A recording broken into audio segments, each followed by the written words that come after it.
কাটোয়ার দাইহাটে এক বুথে ৯ ভূত, এভাবে বলা যেতেই পারে, কারণ একটি বুথ থেকে দেখা যাচ্ছে ৯ জনের এমন ৯ জনের নাম রয়েছে ভোটার তালিকায়, যে ৯ জন মৃত, কিন্তু এখনো ভোটার তালিকায় তাদের নাম। রণদেব রয়েছেন আমার সঙ্গে সরাসরি। রণদেব,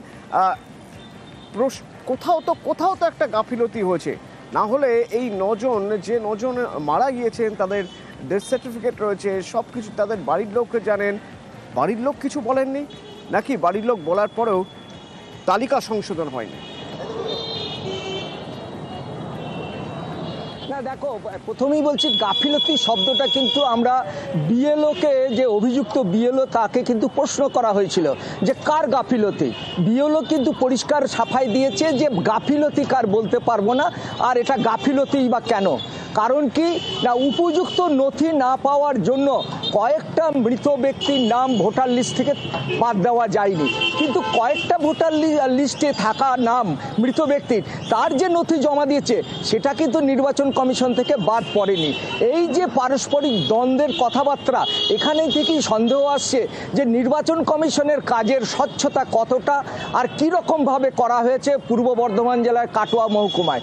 270 কাটোয়া বিধানসভায় দাইহাট পুরসভা এলাকার 168 নম্বর বুথে একটা বুথের মধ্যেই দেখা যাচ্ছে এ পর্যন্ত 11 জনের মৃত ব্যক্তি, এবং সেখানে 9 জনকে পরিষ্কার আমরা চিহ্নিত করছি।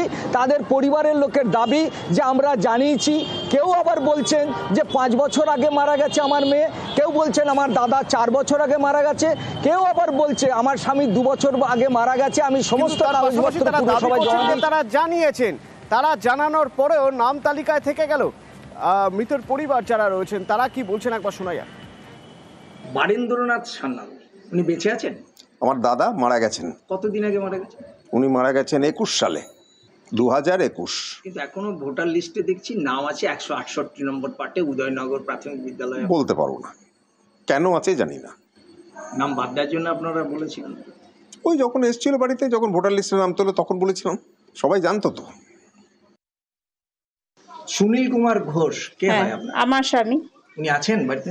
না, উনি মারা গেছেন 2 বছর হবে এই অক্টোবরে। কিন্তু আপনার ভোটার তালিকায় আপনার স্বামী বেঁচে আছে। আমার তো দুঃখই লাগছে, নেই সে পৃথিবীতে, আবার সে বেঁচেও আছে, এটা তো আমার মানে দুঃখও লাগছে। আবার কি করে জানবো যে এইসব হয়ে আছে, আমি তো জানবো না। তালিকায় যে মৃত ভোটারের নাম আছে তা মানছেন বিএলও? কিছু কাগজ পাইনি, আর কিছু দিয়েছিলাম সেগুলোর নাম কাটা হয়নি, হয়তো কোনো কাগজ হারিয়ে গিয়েছিল বা সেরকম সঠিক কোনো কাগজ পাননি বিডিও অফিসে, তার জন্য হয়তো নামটা কাটেননি। আমার ছেলে বিজেপি হতে পারে, আমার স্বামী বিজেপি হতে পারে, আমি নই, আমি বিজেপি করি না। বিজেপিকে সুবিধা পাই দিয়েছেন? না না না না না, এটা অসম্ভব, কারণ এরকমভাবে কাজ হয় না। যিনি বিএলও হিসেবে কাজ করছেন, ওনার স্বামী এই ওয়ার্ডের বিজেপির নেতা। এনারা বিরোধী দলের হয়ে পক্ষপাতিত্ব করছেন এই বিএলও, ফলে মৃত ভোটারগুলোর নাম কাটা যায়নি। 22/1/2024 সালে যে ভোটার লিস্ট বেরিয়েছিল এবং 6/1/2025 যে ভোটার লিস্ট পাবলিশ হয়েছে, তাতেই মৃত ভোটার লিস্টগুলো এখনও বর্তমানে জল করছে। বিএলও ঠিকঠাক মতো কাজ করছেন এবং মনে হচ্ছে যে বিরোধী যে দল আছে বিজেপি, তাদেরই সুবিধা করে দিচ্ছে। এগুলো ফালতু কথা, কারণ ওরা যাদের বিএলও নিযুক্ত করে ওদের লোকই নিয়োগ করে, ঠিক আছে? সেগুলো স্বাস্থ্যকর্মী, প্রাইমারি স্কুলের শিক্ষক, এমনি শিক্ষক, তো ওদের লোক নিয়োগ করেছে, ওদের লোক বাদ দেয়নি, সম্পূর্ণ ওদের দোষ।